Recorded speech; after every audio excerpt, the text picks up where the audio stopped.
Steph Curry, who you beat, is going to be here next week. Oh, wow. He seems like a lovely guy. Is there anything that, do you know him well? He's a great guy. He's a fierce competitor, I'll tell you that. So don't get fooled by that smile when he come up here.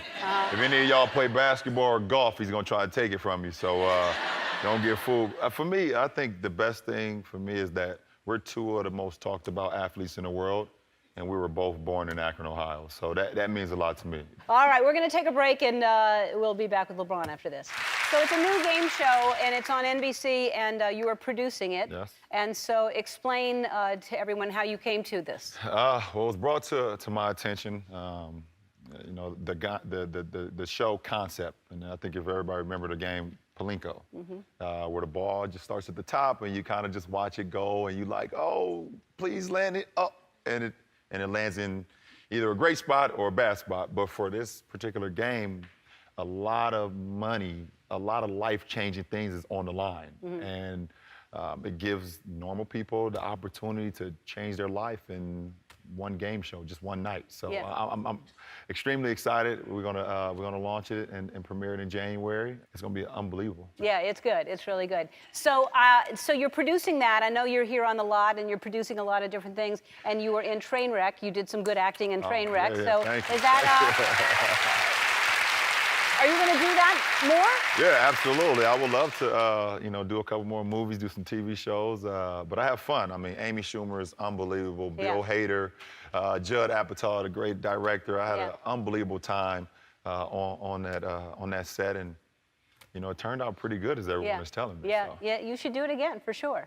And you're doing some really good stuff. You have, you gave away $41 million this year for college scholarships, and I know it's important for you to give back. You get so involved with that. So why is it so important to you, especially in that aspect? Well, for me, I just think I was one of those kids in my inner city. I know exactly what they're going through, all the hardships that goes on a day-to-day basis growing up where we grew up. And, you know, I believe education is very important in my hometown. We put them through a program from their age when they're in the 3rd grade all the way through high school that's very obtainable. And if they can meet those criteria, they are guaranteed a college scholarship. It's been great to be a part of it, and you know, hopefully I can continue to change some lives. Well, you are changing lives. Thanks so much. You're a great guy. We'll be right back after this. You have not been here in a long time. It was like 4 years ago. Yeah, that's a very long time. I don't know. What happened? Why? I mean, why didn't you invite me? What's going on? Like, I wasn't doing nothing worth your while? That's not true. That's not true. I don't know. The first time you were here, I think, was season 3, and now we're in season 19.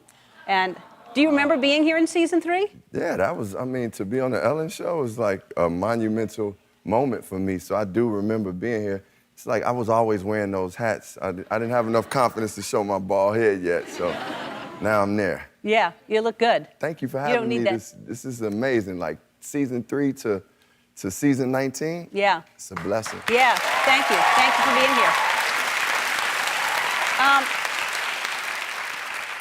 I was going to say your girlfriend, but she doesn't call you her boyfriend. She calls you her man friend. Her man. Yeah, or her man, and you call her lady, or queen. Queen. But Tiffany Haddish was here last week, and she left a little message in your dressing room. Can we show what she wrote down on the mirror there? So basically it says, break a leg, but not my favorite one. I need that one tonight. What's she doing with your leg? I mean, this woman, man, Tiffany is like one of the most freest, fun-loving, good-hearted individuals I ever met in my life, and that's where I feel like our connection is the purest and it's the best. And man, she does a lot to that leg, that favorite leg. She Yeah. All right. All right. Enough said. Yeah, enough said. Where did y'all meet? Well, we met, actually, I was hosting an Oscar party that I would do every year, and she came and she sat at the table with my mother and my stepfather and us, and she was just such a cool individual. My family loved her. But then we did a film together, and I was I was really trying to, you know, like, I started digging her, and I was like, okay, well, let's go out and do these things. And she was like, yeah, but we strictly friends. She like, I'm not into you. So I was like, okay, cool. So I just stayed in the friend zone for a long time, and then one day she just was like, you know what, I kind of like you. All right, and we had a good time. Like, you know, we were out listening to music. I got a little kiss, and there we go. Wait, who says to Common, I'm not into you? Who tells Common, I'm not into you? Hey, well, Tiffany definitely had that on. I don't know, you know, she just felt like, hey, this wasn't the right match for her. But to me, it was like, I think it was really good that we got to be really good friends, because that's what I find exists in our relationship, is a true friendship. That's what lasts. You know that's the best. That's the most important thing. You gotta be with your best friend, because that's who you're with the most, and they're gonna have your back. They're gonna have your back. Man, having a good partner, a great partner that really like loves you and cares for you unconditionally and is your friend, it's priceless, man. Yeah. Yeah. I'm glad you found it. Yeah. I'm happy for you. Yeah, thank you. Another thing that is really great in a relationship is when someone gives you a pedicure. Yeah, well, definitely Tiffany is good for pedicures, but she's really good, and that's one of her like things that I'm a person, if you all know about the love languages, I like acts of service, so I appreciate a pedicure, like, but she has a tendency to fall asleep during the pedicure, you know that? Like she can, because she works very hard, like, and she ends up like doing the pedicure, having everything set up, we sitting there watching Never Have I Ever, and we enjoying it, and next thing I know, she falling asleep, and I only got like part of my foot done, so. That's not right. That's not. How do you fall asleep doing a pedicure? I mean, she will fall asleep doing so many things. Let's say that.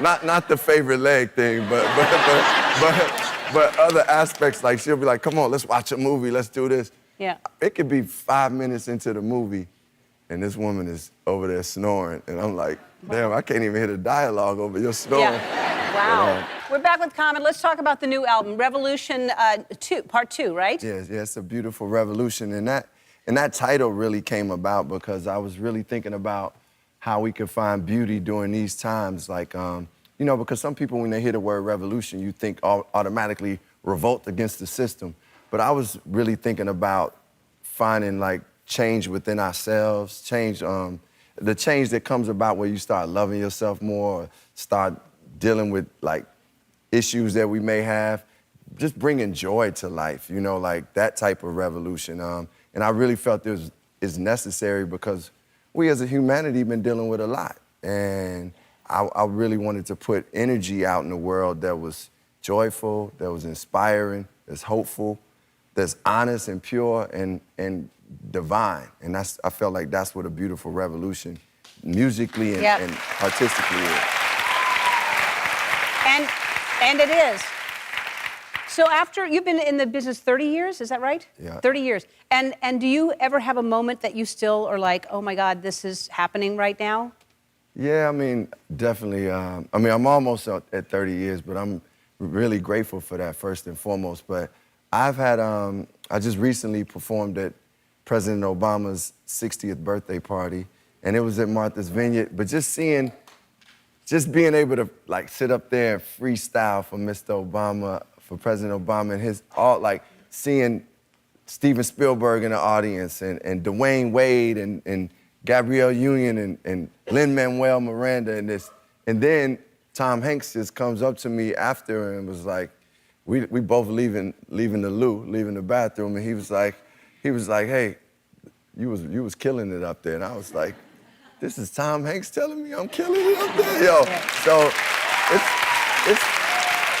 I think that whole atmosphere for me, and I had been around our president before, but that whole atmosphere is when I sometimes just say, man, thank you, God, that I'm here, and I'm very grateful to be here, and I try to do my best. I wanted to rhyme so good for President Obama, you know? I bet you did. Yeah. I bet he loved it.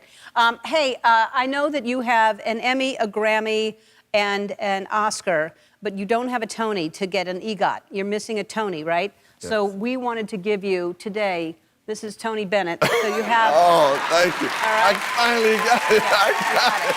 Yes. All right. All right. Finally. Yeah. Done it. You got it. Yes. All right. Beautiful Revolution Part 2 is available now. Comment, everybody.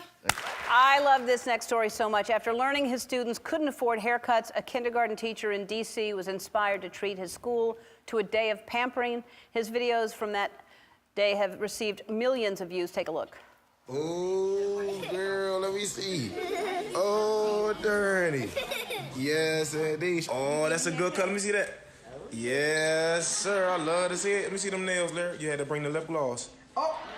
All right, good night. Oh, my. You still got it. You like it? Yes, sir. He said he still got it. Yes, sir. From Washington, D.C., please welcome Azel Prather. This is crazy. You're an amazing guy. You're a good man. I appreciate Okay, it. so I understand your students and your family are excited that you're here. Yes, we love Ellen. I mean, my parents are here. They love Ellen. My grandma's probably, hey, Grandma. She's probably watching. I mean, they watch Ellen, too. They know who's on there, so. Hi, Grandma. It's Ellen? Yes. Oh, Yes. that's We're so here. cool. All right, so tell everybody about your school. So it's a Title I school. About 350 students. I work in the early childhood education, so pre-K3 to kindergarten, so about 3 to 5 years old. And it's pretty much like a safe haven for us. I mean, they get to come in and they know when we're in school, it's a great place for them, it's a safe place for them, and we're gonna learn to have fun. Yeah, it's a safe haven because, well, yes, that's what you hope that all schools are. Not all schools are that. Yeah, I mean, it's a different kind of neighborhood. My kids go through things that we probably couldn't imagine. I mean, it's crime-ridden, poverty. Sometimes we're at recess, we might hear gunshots and gotta go inside. So for them to be able to come inside and come in my class and come in that school and they know that we're okay in here and we're gonna be good and we're gonna have some fun. That's what I want to provide to them. And okay, so you're providing all that, and then you decided to add on top of that the pampering day. Yes. How did that come up? I just know my kids' stories. I mean, I know a lot of my parents may work multiple jobs. They don't have the time to take their kids to get their hair done or their nails or the haircuts. Sometimes they might have the resources or the money, so I just wanted to find a way where I can bring that to them, and I know what it does for them. I know how I feel when I get a haircut. I see you got your hair done. I know how you feel. Yeah. So I mean, I wanted them to have that same joy and feel that same joy. So I wanted to bring that to them, and I was glad that we were able to. And how did you put that together? You must have reached out to people. Yes, I mean, I reached out to a lot of people in the community, reached out to my friends, to my resources, and just had them come in and provide. And they all said yes, and they were able to help me out and bring smiles on my kids' faces. Yeah, I mean, the kids' reactions, that's precious. Yes. All right. So you call your kids your family? Yes, I mean, they're my students, but they're literally my nieces, my nephews, my sons, my daughters, my little cousins. I mean, whatever that realm is, I'm that to them, and I love being that to them. I mean, it's much more than just a teacher-student thing. I care about them outside of school. I'm going to their games on the weekends. I'm picking them up. I'm at the cheerleading competitions. They could come kick it with me. We go to Dave & Buster's, Chuck E. Cheese, like, they my friends. So, I mean, it's literally every single realm that I can be. For my kids, I want to be that. How lucky are they to have a teacher like you? That's amazing. All right, more with Azel after this. We'll be back. We're back with a DC teacher, Azel Prather, and your students sound amazing, so of course I wanted to meet some of them. So come on out, kids.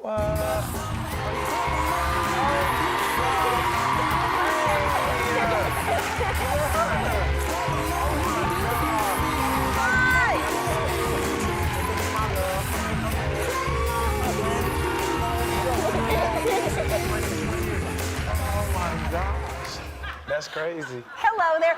Yeah. Look at your hair, how good it looks. What you say? Thank you. You are welcome. Okay, tell me your name. Lyric. Lyric? Amar. Amar! Journey. Journey. Journey, all right. Lyric, Amar, Journey. Okay, do you want to tell me why you like this man so much? Yes. Hey, hold on, go down the whole list. Tell them all the reasons. Go down the whole list. He teaches how to dance. I do. We do Yeah, dance. how to dance. I can't wait to see that. What else we do in Mon Journey? We do anything else? We make sure we're happy every day. Oh, that is. Oh, that that's is. good. Make sure you're happy every day. That's girl. the most important thing. Hey, listen, is this your first time to be on a plane? Yeah. Oh, how was that? Fun. Yeah. What'd you like about it? What y'all see on the plane? I saw an airplane. Okay, we was on one. What you see? I seen you out the You window. shouldn't be seeing one that close. I see the city. Okay. The city? I saw the clouds. The clouds, yeah, up there. And now you're staying in a hotel. What's the hotel like? Fun. Yeah? It's very fun. What's fun about it? What y'all keep asking about? Go to where? The pool. Oh, yeah, the pool. All right, you got pampered. What was your most fun part about getting pampered? My nails. Yeah, the nails? My hair. My Your- hair. Yeah. My nails. It's all my hair, my nails. You are a good man, as I said. You do so many things. You walk the students home. You take care of them on weekends. You go to the sporting events. You constantly pay out of your pocket, which so many teachers do, to help your students and their families buy clothes, shoes, groceries. You help Santa deliver gifts to all 342 students at your school.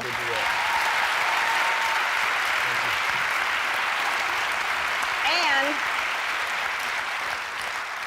instead of fixing your car, which is currently in the shop, you spent $7,000 to open a foundation to help your students. Yeah, I mean, I didn't realize how big or how much a nonprofit really costs, but I knew by doing it I'll be able to reach more people, and more people will be able to help me out and donate. So Yeah. I mean, you do what you got to do in order. Sure. We're gonna win. Instead of fixing your car. Sure. All right. Well, I am partnering with Hyundai to celebrate people who make life better for their communities, and Don't do that. they want to make your life even better with a new Hyundai Sonata.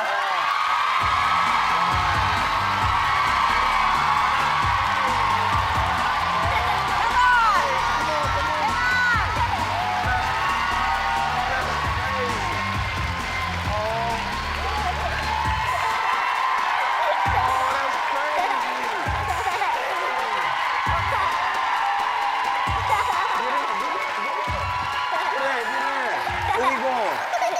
This is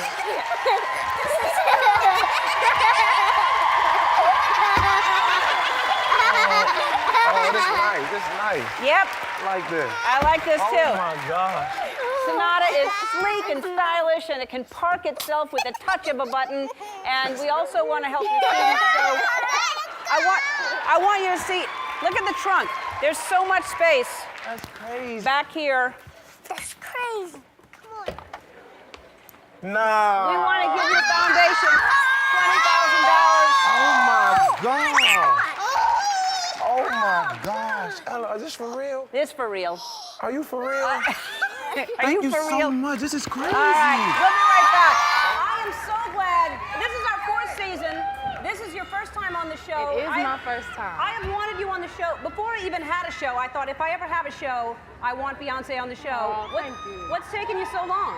I don't know what's taking you so long. I have been asking for you I've been asking for you. I'm such a big fan. I always said I couldn't wait to come out and dance with you guys, but I didn't do it just now. I'll dance with you before the show's over. I'm dancing with you. Good. I promise. So, and it's her birthday today. Happy birthday, Beyoncé.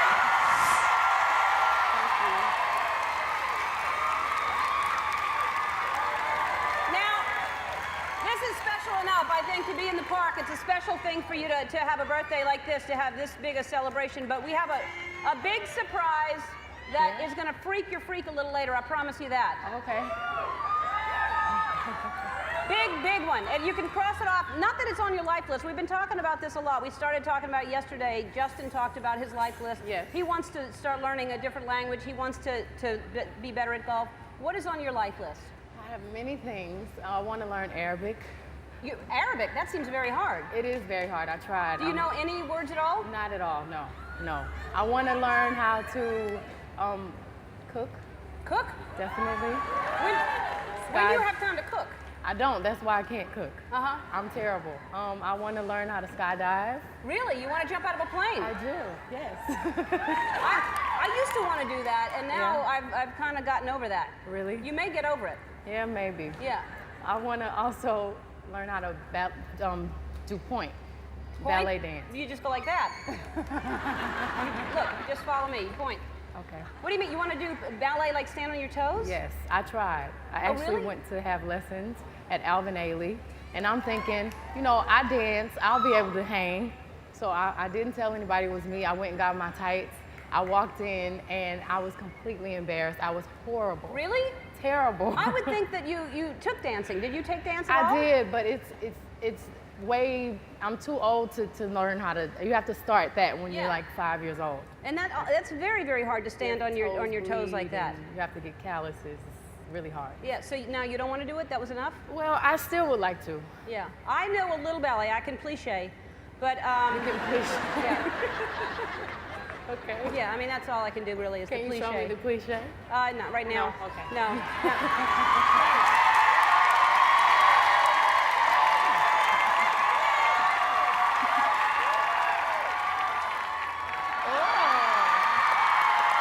That was great.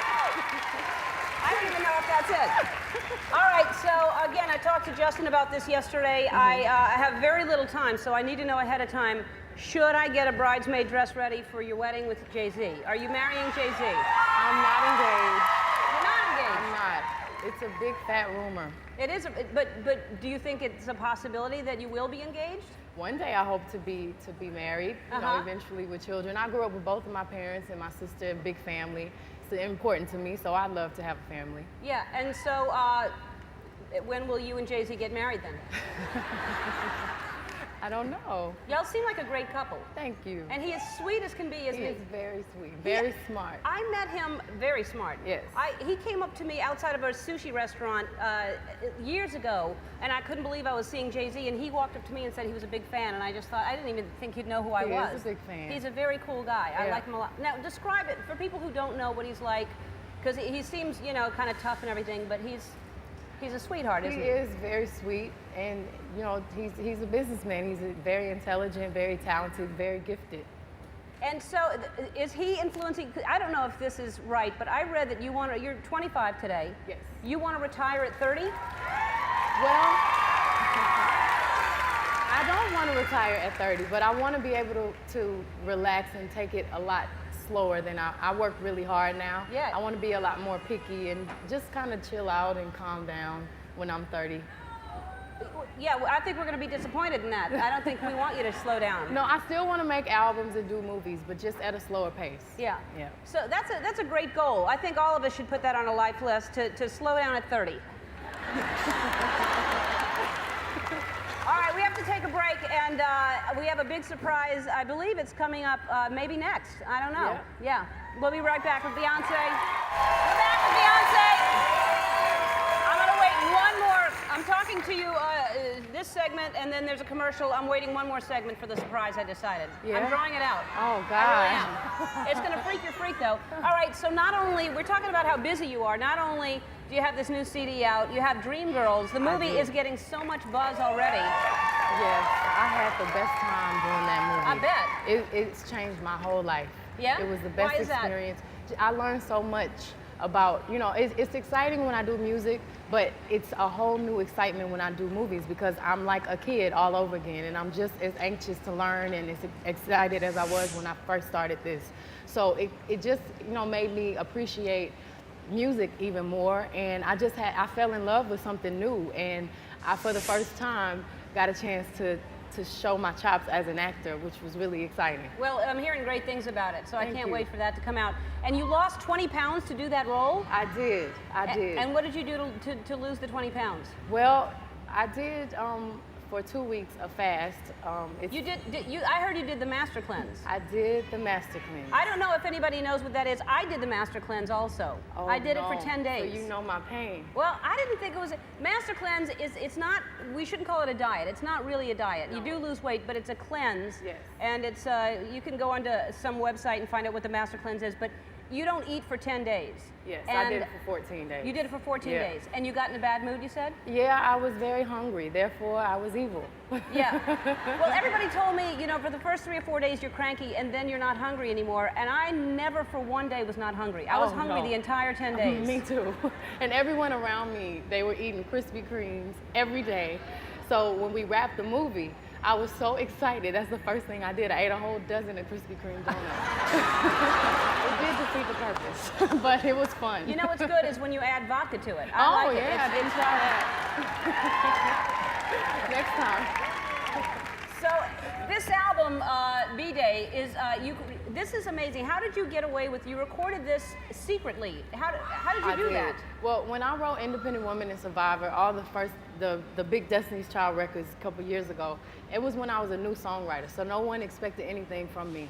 And I just did it for the love of music. And I said, I want to do that again. I don't want to tell anybody. I don't want any pressure. So I did, and I got in the zone. Where did they think that you were? I was supposed to be on vacation. It only took 2.5 weeks to do the record. And I told them, don't call me, let me rest. And they didn't know I was in the studio. And I did, I think, the best record I've ever done. I love everything I've heard so far. And I love the song. Thank you. That one you're doing a little bit later. Yeah. Fantastic. All right, and you have an all-female band, which I love. Thank you. Not too many people do that. Yeah, well, I know with R&B music, it wasn't many female bands for me to look up to, and I figured if this generation could see all these sexy, strong, talented women playing these instruments, it would inspire them. I'm all about female empowerment. Everything. I couldn't choose. I only wanted 8 members, but I have 11 girls because they were all so fabulous. It was tough. And you went on like a search to find them from all over. I went on a search. I have, one of the young ladies is from Japan. It was people from Russia, all over the world that came to the auditions. It was God, really that's fantastic. exciting. I love the band, and I love what you're doing, and you're very, very smart. Very Thank you. smart. So Beyonce, we're going to show you. I just saw this a few minutes ago. This is never before seen footage of you at some age, because we're talking about when you started singing. Oh, I'm so take a look at this scared. and tell me how old you were. Babe, don't make me mad. Tell me where y'all getting ready to go. We get ready to go to Michael Jackson concert. Oh yeah, you going to the Michael Jackson concert? Yeah. All right. How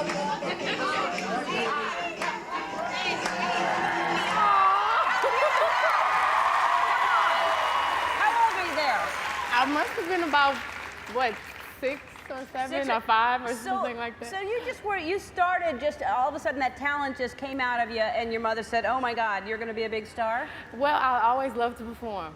I always loved Michael Jackson and dancing to his songs, and I loved having a mic in my hand and performing in front of an audience. And who first, did you just sing to people and people said, oh my God, you can sing, and you just started? No, I was really shy. My mother put me and my sister in dance classes, and my dance teacher, her name was Miss Darlette.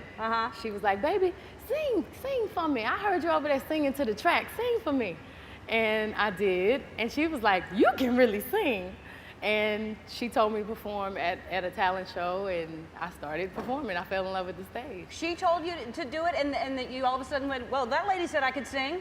Well, yeah, my parents were in the audience. They had never saw me perform before. And I was... So you owe a lot to that lady that actually got you started. Yeah, I do, actually. Come on out.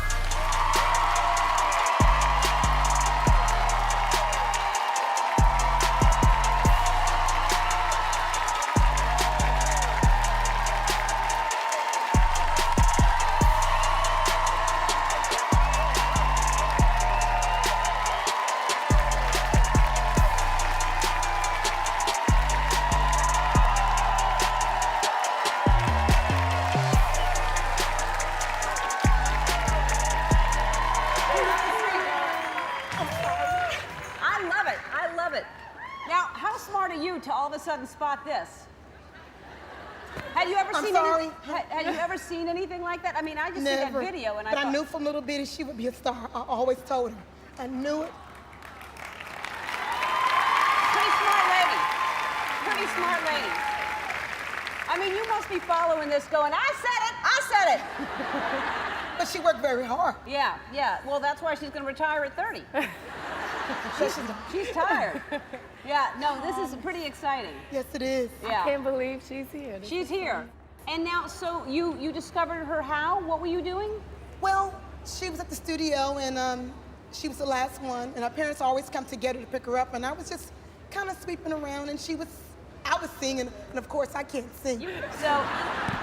So then, and you hear her. And I was singing a song out of tune, and Beyonce finished the song for me, and she hit a note.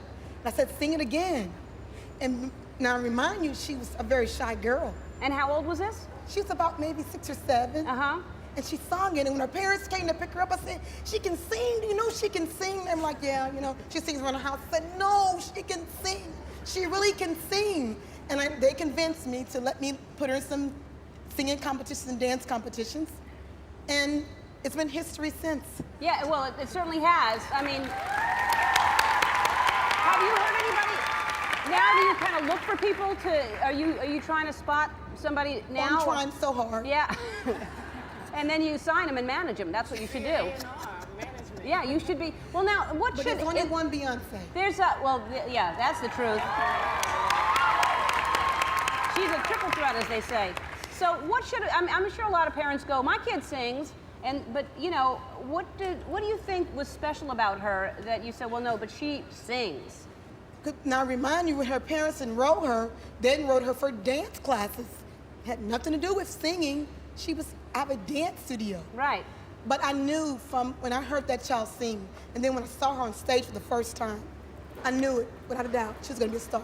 Yeah. And it's just something well, you can feel see that in and the video, that she's so special. You have that, like, that's adorable. That's adorable. You gotta be looking at that going, yeah, I was something. Right? It's kind of embarrassing, actually. No, but think about it. You and Jay-Z, when you have little babies, y'all gonna have some cute, special little babies. Oh, God. Right? How many babies will you and Jay-Z have, do you think? She is hilarious. I want maybe 2 children. 92? What did you say? Maybe. Maybe 2. Maybe. Yeah. Well, I think you should have more than that because they're all going to be very, very talented, right? I hope so. No, they will be. They'll be gorgeous and talented little moguls. Uh-oh. Yeah. Maybe. I'm supposed to be throwing to a montage right now of some of our favorite celebrity moments, but I'm not going to do that. Over a decade ago, I met someone who changed my life and our show. And I'm talking about you, Twitch. Come here.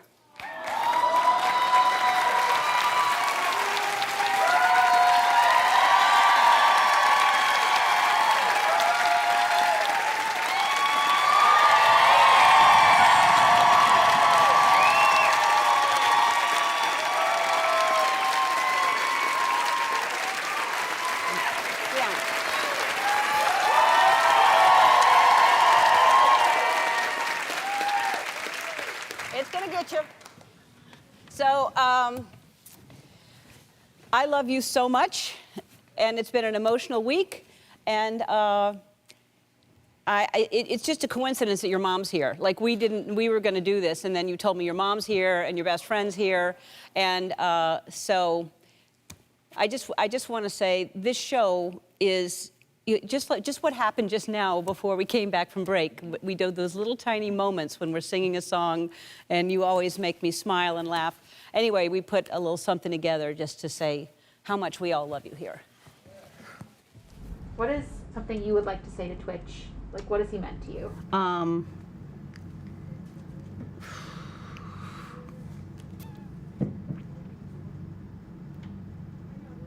Well, I don't want to say goodbye.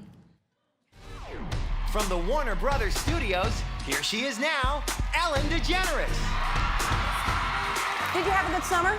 Yeah. I watched a whole lot of TV this summer. One of my favorite shows on television is on during the summer. It's So You Think You Can Dance. I love that show. I used to be a huge fan of So You Think You Can Dance, and I wanted to do a dance. So the producers of So You Think You Can Dance set me up with Twitch. Twitch came over to my house, and he helped me try to copy it. It was like a crash course in getting to know each other and he was so patient with me. That was my initial love for him, was we just bonded over learning to dance together.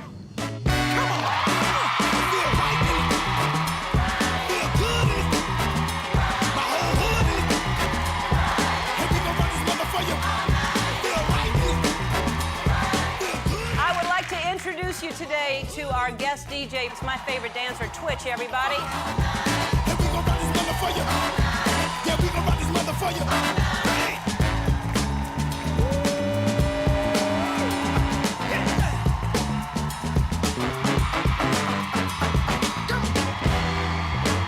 That's a cute little son of a Twitch, I'll tell you that. Thank you so much. Twitch, don't be getting jealous. I got you some too. There's an envelope over there. You probably wondered what. I feel like that dude from Earth, Wind, and Fire. I was gonna say. Fond memories are mainly waxing him. It has to be number one. Ready? This- Ready? um, You ready? Yes. All right. Oh my God! Oh my God! Oh! Why are you keep doing that over and over? That's not it. Oh my God! It's a candy. Twizzlers. It's it's like chocolatey bite-sized situations. M&M's. Nah, wait. They're like cube-shaped.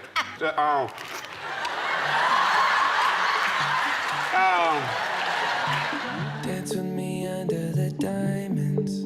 Whenever he's not here for whatever reason, it's just different. I mean, I count on him to look over at and make silly jokes, and he's my pal. You know, he's my sidekick because you know we have this connection. So just looking over and he makes me laugh.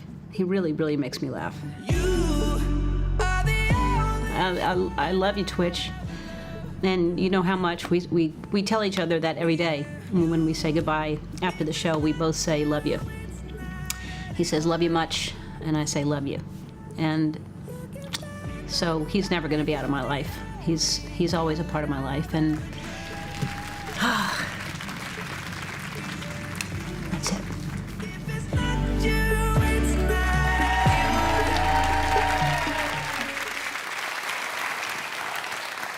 I love you. I got you something. Every day we walk off stage,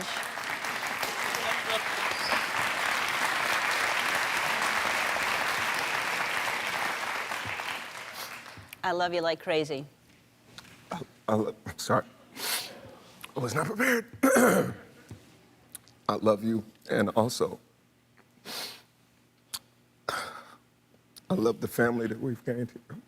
And something that I always remember is that you gave me a place where I can just be myself, you know what I mean? I came here to dance one time, to do a dance course for you, you know what I mean? And now I've gained a family, you know? I've gotten married, we've had more kids on the show. And whether I was a real DJ or not, I always felt at home, you know what I'm saying? And I thank you for that, Ellen. It's unforgettable times, so I thank you, and I thank all of the crew here that we've gained this family. I love you so much. We love you so much. You're a fake DJ, but you're a real good man. You're a real good man. We'll be back. Hi. Hi.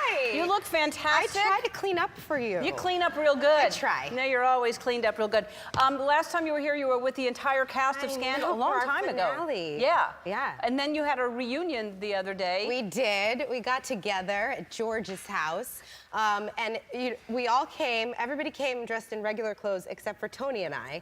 We were like the embarrassing parents at camp. We both had on like Scandal swag, you know, like sweatshirts and t-shirts and hats. And so it was so corny. Like everybody else was normal and we were goofy because we're stupid. But that was a fun thing. So you just, for the hell of it, just had a reunion? We do. We try to. I mean, we're really close. 7 years. Yeah. Being each other's besties. Yeah. It's hard to let go. And we won't. You refuse. We will not. Yes. let Next go. time, everyone will dress up. Yes. But you've been really busy. So you did this, the movie that is now a movie. It was a play. Yeah. I can't, and we'll talk about that in a minute. I cannot believe you did that 8 shows a week. 8 shows a week. And man, oh man, it's intense. The hardest thing I've ever done. Yeah, for sure. I can imagine. So we'll talk about that in a minute. Okay. But you just finished filming something with Reese. Yes, Little Fires Everywhere. I love that book. Isn't the book Yeah, so the great? book You was have great, to read yeah. the book. Because we'll be out next year. Yeah. But it's a limited series for Hulu. We're really excited. I loved working with Reese. She's amazing. She's busy too. She's very busy. Yeah. Yeah. She's a busy girl. But yeah, I love the book, so I'm so happy to hear that you're doing that. Yeah. You She's so good in it too. Yeah. Yeah. And your dad had a cameo? My dad is a featured background artist, he prefers to be called. And he didn't have any lines, but this is him. And basically, Reese created a monster because he walked into the hair and makeup trailer and she was like, I knew the moment I met you that you were a star. Oh, God. I was like, how am I gonna take this guy home? Yeah. And he did a good job. Did he pretend like he was talking in the background? Is that what he was doing? He couldn't, because we would have had to pay him more. Right, And I'm not doing that, but even they for my pretend. dad. I'm a good producer. Yeah. But he really what I've been doing is leveraging it for good behavior, right? So like if my dad misbehaves, I'm like, I could cut you out of that show. Oh. I'm a producer. Smart. I can cut you out of that show. Smart. So it kind of keeps him in check. So he's a regular background artist. He's a featured background artist. Wow, well, we'll look for him then. That's It is, he's like the only one. He's the only one standing in the background, and like his presence means something about Reese's emotional arc. Oh. So he really is a So he really is featured. Oh, I thought you background were just extra. kind of making fun of the Oh, situation. oh, no. No, he's an artist. The man is an artist. Good to know. Yeah. Good. All right, so maybe we should feature him here just in the background. He's going to destroy my career by being everywhere I go, in the background. Every show you look. Wait, isn't that Kerry's dad? Is that him again? He's kind of become Insta-famous, too. I've done these videos with my dad. We're doing, like, facials for Neutrogena, and he loves it. He's been featured on all these shows. Wow. Yeah, he'll be offended that you didn't feature him longer. That All one right. picture won't be enough. I see. Well, yeah. Maybe he can come on next time He with seems me. high maintenance. No, he's. I didn't say it, Dad. She did. However, So truth look, hurts. let's leave that on the background the entire show. Every guest. No matter who's out here.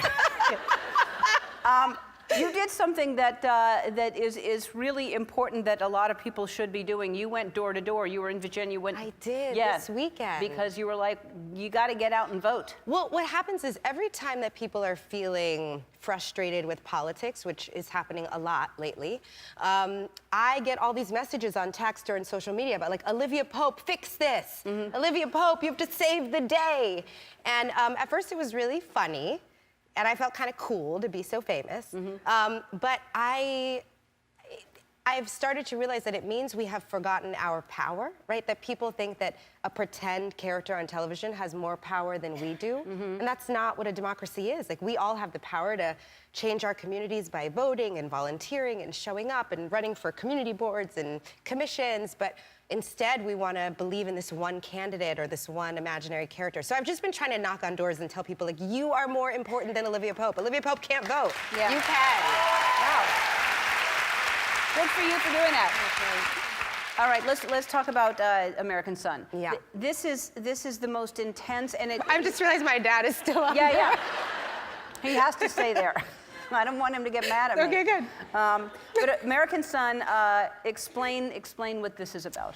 So the whole film takes place in 90 minutes, real time, in the lobby of a police precinct. It's a black mom and a white dad who are desperately looking for their 18-year-old son who's just had an altercation with the cops, but we don't know exactly what. So it's like dropping into this nightmare of a parent's worst night and just really wanting to know where your kid is. And you know, it's every parent's worst nightmare to wake up at 3 a.m. and have your teenager not be home, but also when you are the parent of a black child, it's so much more complicated because of that fraught relationship between police officers and the black community. Right. So you have a white cop, you have a black cop. Yes. And you talk about every scenario of race, which is so important. It really goes to so many different places. We talk about a lot of different issues and a lot of different takes on the issue. And I think that's one of the reasons why I'm so proud of the film, because I think we're in a moment when we don't really talk to each other enough. Like, we tend to watch the news channels that are going to give us the news that makes us comfortable, and we only have conversations with people who think the same way we do. And at dinner parties, if somebody brings up something that makes us uncomfortable, we just change the subject. And I think for a long time I thought that a safe space meant that everybody should be comfortable all of the time, so avoid. But I'm starting to understand that I think really to have a safe space, that means that everybody in the room has to commit to being uncomfortable for a little bit of time. It's really, it's interesting, and I agree with you. When I heard you say that, you know, we all tend to watch the news that we want to watch, and any other news is, you know, they're wrong. Yeah. And we hang out with people who agree with us, and I think that it is making us more and more divided, and it is not working. We need to change this, because we all need to come together and figure out how we become a human race and not start judging each other the way we have been doing. Something has to change. Yeah. You're doing a movie, you're playing Mike Tyson, is that right? I'm playing Mike Tyson. Wow, that's going to be amazing. Yeah. And what's interesting about Mike Tyson, I met Mike Tyson when I was 21. You know, we all doing a stand-up comedy at that time, and I was burning LA down. I was like the hottest comic coming through, and I get to my Mike Tyson joke, and we in the hood at this hood club. I get to my Mike Tyson joke, I'm about to kill it, and it's complete silence. Because Mike Tyson is in the audience. And this is back at the time when Mike is knocking people out for having on the wrong shirt, you know? And so no one's laughing, and then a dude who I still know to this day yelled out from the back, Mike Tyson's in here. Sure. And everybody, and then and some black girls in the front talking about, what you gonna do, Jamie? You gonna tell the joke? You gonna tell your little joke now, Jamie? I'm like, don't get him upset, you know? I'm just trying to do it.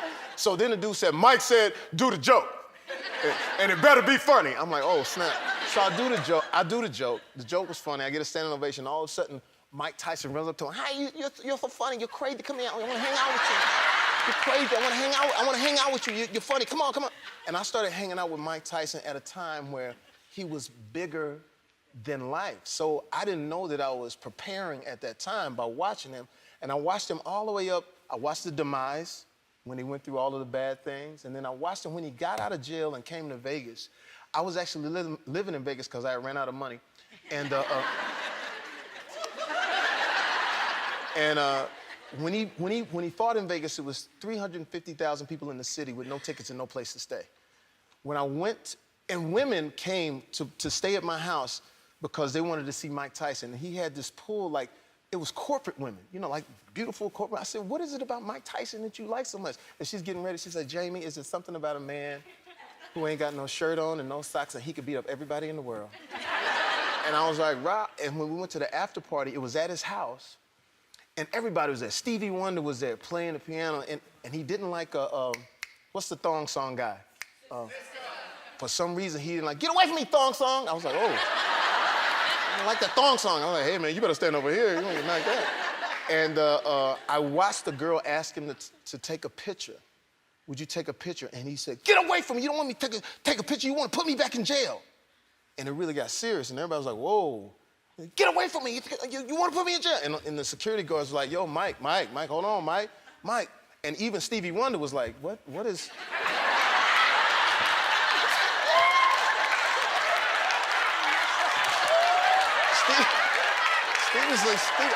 I was like, Stevie, sit down. You don't want to catch a right or something. What's going on? Don't worry about it, Stevie. Just calm down, Stevie. Calm down, Stevie. Because you know he wanted to flee. He just heard something. His ears are very sensitive. Yes. I'm sorry. Man. So anyway, his play sister comes from out of the kitchen and calms him down, and I watched that as a moment. Leading all the way up to now, today, when we talked about doing the movie, and Terry Winter, who wrote Boardwalk Empire, Martin Scorsese, who hasn't directed a movie about boxing since Raging Bull, will direct it. And when I went to meet with Mike, it's a different Mike, which is the Mike I think we'll really, really focus on. I went to his house, different, modest, no lions, no tigers in cages. And I said, Mike, how are you? And this is Mike, not the impersonation. All praises to Allah, my brother, I'm happy. That's why you're happy, because I don't have any money anymore, so nobody can take anything from me anymore. I'm happy, I'm at peace with myself. There's no vultures, no crazy people around me. I said, that's the movie. And then when you saw him interact with his daughter, every time she was outside playing, he said, be somewhere I can see you. I don't want to be able to have to look out there and not see you. Don't make me mad now, because I want to be able to see you. I don't want anything to happen to you, because he lost his daughter. So all of those things is going to make this movie, I think, one of the most exciting things that I've... Yeah, what a life. It's going to be amazing. You'll be amazing. Do you even pay attention to the pressure that what I just said is if you would be the first African-American president? I mean, do you think about that, or is that not an issue? You know, just being the president, that's pressure enough. Yeah, And so, you know, I spend most of my time just thinking about how can I communicate a message of change. Mm-hmm. Because I think, you know, people are really frustrated with the gridlock and the pettiness of politics. And, you know, part of the reason why you may not pay attention to politics a lot is sometimes it's depressing, because it doesn't seem like we get a lot of stuff done. Right. And so, you know, what I'm trying to do is, during this campaign, to figure out how can we bring people together around issues like healthcare, global warming, and giving a better education for our kids. Mm-hmm. And how can we overcome some of the special interests and the lobbyists that tend to dominate our politics. Did you realize you were making history and you would have such an impact across the world? I, understood in some capacity that I was making history as the youngest inaugural poet. I didn't know really what that history would look like or the impact it would have. I just remember finishing, going back to my holding room and just swiping up my Instagram. I wonder what people are saying. And just my apps, my phone not functioning. My phone was basically a brick. Like all the apps that I typically use had crashed. I couldn't, look at my photos or anything like that. And I hadn't expected that. I thought, oh, maybe I'll get a few thousand more followers. To get millions and millions of followers in under 48 hours was just, I think that was the moment when I went, wow, this has really touched people in a way that I did not predict. President Obama said protesting is a part of making change. Do you agree with that, and why is that so important? Ellen, I truly agree with it. Look, as a 27-year law enforcement officer, I've worked a lot of protests. And, a lot of people, when they see a tragedy occur, they'll call and say, what can I do? What can I do? And everybody has different abilities, different talents, different skills, different input. Protesting has always been a way in this country for individuals to get involved. For some, they feel that's what I can do. Tell me what I can do. Protesting, that's what I can do. And we know that Dr. King said that protesting is the language of the unheard. We love our country. And part of being a patriot, love of country, is about fighting for the ideals of our country, fighting for the best of who we are. We are a great people. We are a great country. And it is part of loving our country to say, you know what? I believe those words we spoke in 1776, that we are all equal and should be treated that way. Yep. I believe those words. I believe those words. And I will march and I will fight to make those words true, and I will do that joyfully. Yes, and you will do it joyfully. So, Kamala Harris walked out to your song, Work That, the night that she and Joe Biden were officially declared the winners of the election. How cool is that, and how honored were you that that's the song that they walked out to? Man, beyond honored. It's the coolest thing, next to getting 2 Oscar nominations that could have happened to me in my career. When the first time it happened, so many people was calling me, like when she was on her campaign trail, people would, Mary, she's doing it again. She's doing it again. I was like, what's going on? And so when it happened, when she won, for vice president, I said, I'm not going to miss it this time. And I saw her walk out and I was like, wow. And she walked out to Work That. This is what Oprah said when she was asked what gives her hope. Yara Shahidi, of course. I hope I'm still around when she becomes president of the United States. That is going to happen if she wants it to happen.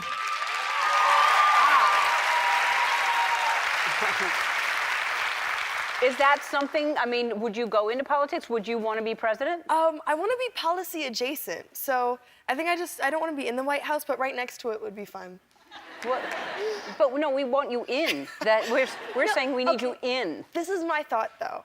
I feel like there's so many ways to influence policy that is not theoretically in a political position. And so maybe think tank is kind of where I want to be. I get it. And I don't blame you for not wanting to be president. You're smart. That's what I thought you'd say. I always felt like representation was so key. And being a little girl in my grandmother's living room, learning the 1-2 step, goodies, like from literally the earliest memories that I have, like you were a part of that and you really helped shape the artist and the woman that I felt like I could be. You opened my mind to those possibilities, like oh my gosh, Black Girl Magic. Yeah, don't make me cry. I love you. That is so awesome. Yes, Thank you. That means a lot. Sorry, guys, I get really emotional here. What gives you the idea to all of a sudden turn a nightclub into a grocery store? There were long lines outside of grocery stores. You couldn't get in. You had to wait in line. The community, they began to keep pop-up shops, farmer markets, Black-owned businesses were getting together. So that became a place where I would go and shop. Good services, good products that they had. I would go and order my products. They would give them to me, or I can order them and they'll deliver it. They had different services, and I began to say to myself, Why aren't these products in some of these big block stores? You might see a corner of a shelf inside of the entire market where there's black products on the shelf.